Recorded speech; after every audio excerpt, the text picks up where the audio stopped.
ছেলে মানুষ করা সত্যি কঠিন। কারণ পৃথিবীতে আমরা জানি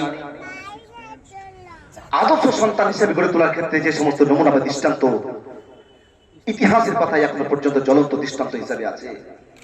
উর্দু সাহিত্যের একজন শ্রেষ্ঠ সাহিত্যিক, পৃথিবীর ইতিহাসে উনি একজন বিখ্যাত লেখক এবং কবি আল্লামা ইকবাল, উর্দু সাহিত্যের শ্রেষ্ঠ কবি।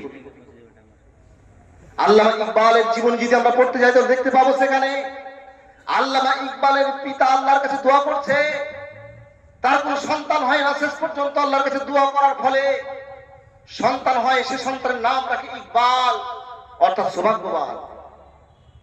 ইকবাল যখন ছোট থেকে বড় হলো, শেষ পর্যন্ত বড় হচ্ছে এমন অবস্থায় কোরআন পড়া শিখলো।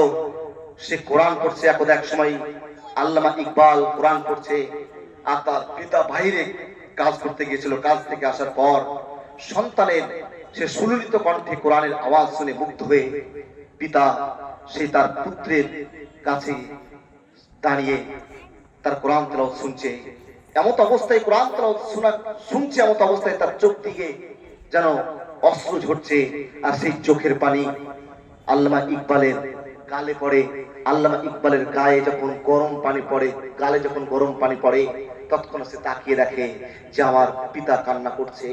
তৎক্ষণাৎ তার পিতা তার জন্য দোয়া করেছিল, আল্লাহ তুঝে বাগনান বানায়ে, আল্লাহ তুঝে কোরআন কা খাদিম বানায়ে।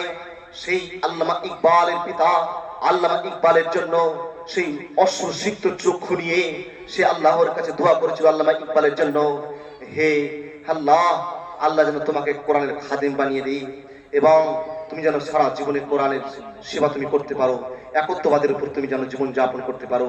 এই